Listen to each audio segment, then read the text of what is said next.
Le nombre des indignés augmente, et pas seulement dans la capitale espagnole. 1 million de personnes sont descendues dans la rue lors des dernières manifestations de la mi-juin.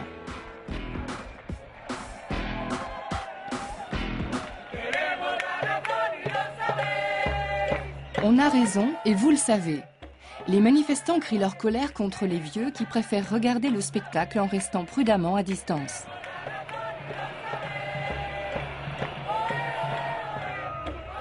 Parmi eux, Fabio, impressionné par l'ampleur de la mobilisation.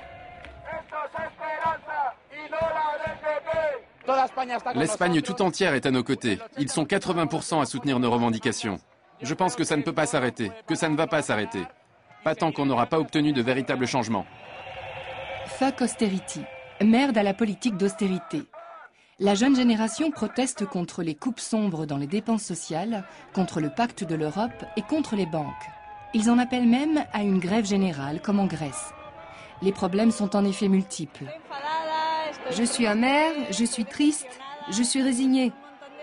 J'éprouve tous ces sentiments à la fois et il n'y a pas que moi. C'est pareil pour tout le monde. Notre système de santé était l'un des meilleurs de l'Union européenne. Et maintenant, ils veulent le privatiser. Ils nous volent, ils nous prennent notre travail, ils nous bernent. Ils ne tiennent pas leurs promesses électorales. Et l'argent qu'ils nous prennent, ils le donnent aux banques. Voilà pourquoi un nouveau système politique s'impose. Sous quelle forme? Ça, les indignés ne le savent pas encore. Cependant, il faudrait vite faire des propositions concrètes avant que la vague de protestation ne s'essouffle.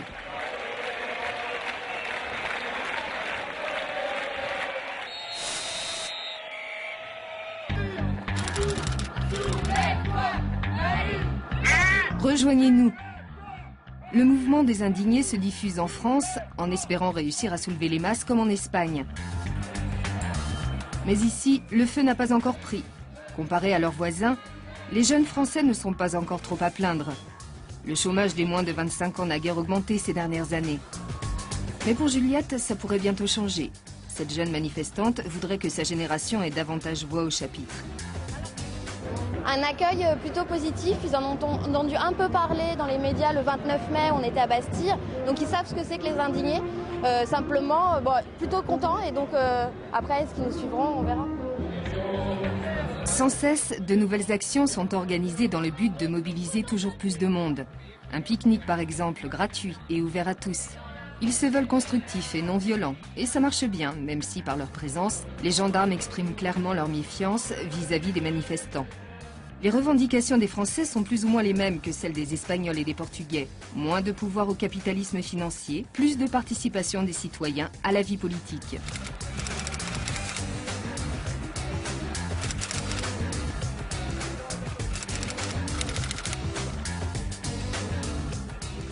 C'est un système auquel je me retrouve pas en fait, et je me sens pas représenté, et je trouve même que le système est contre nos intérêts à nous en ce moment. C'est-à-dire il y a plein de sujets qui me dérangent, que ce soit l'indépendance de la presse, que ce soit les niveaux des droits de l'homme. Construisons une démocratie tous ensemble. Un mouvement digne de ce nom est-il en train de prendre son essor en France?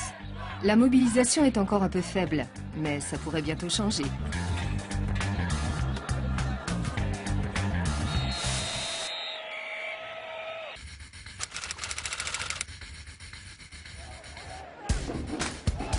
Où sont donc passés les manifestants portugais?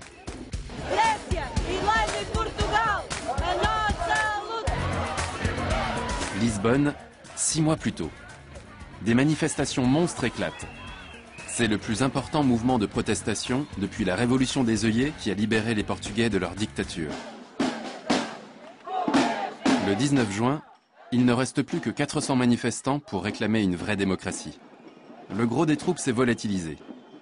Seul un noyau dur est présent partout. Il entend développer un réseau international de protestation citoyenne. Mais ce genre de préoccupation est trop abstrait pour le citoyen lambda, qui, avec ce beau soleil, préfère aller à la plage.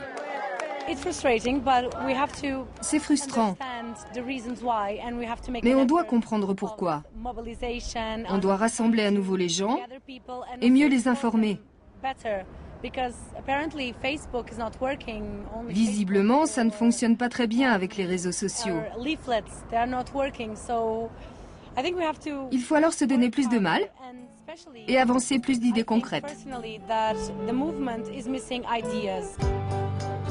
Le mouvement s'essouffle et les militants comme Teresa sont épuisés. Pourtant, même si cette baisse de mobilisation les déçoit, ils savent que le nombre ne fait pas tout. Il faut maintenant entreprendre un réel travail politique. Beaucoup d'entre nous voudraient internationaliser le mouvement. Que ce soit en Espagne, au Portugal, en Grèce ou en Irlande, le problème est le même partout. Et ça, c'est nouveau, ce rêve d'une force politique pan-européenne. Les échanges se multiplient entre Lisbonne, Madrid et Paris.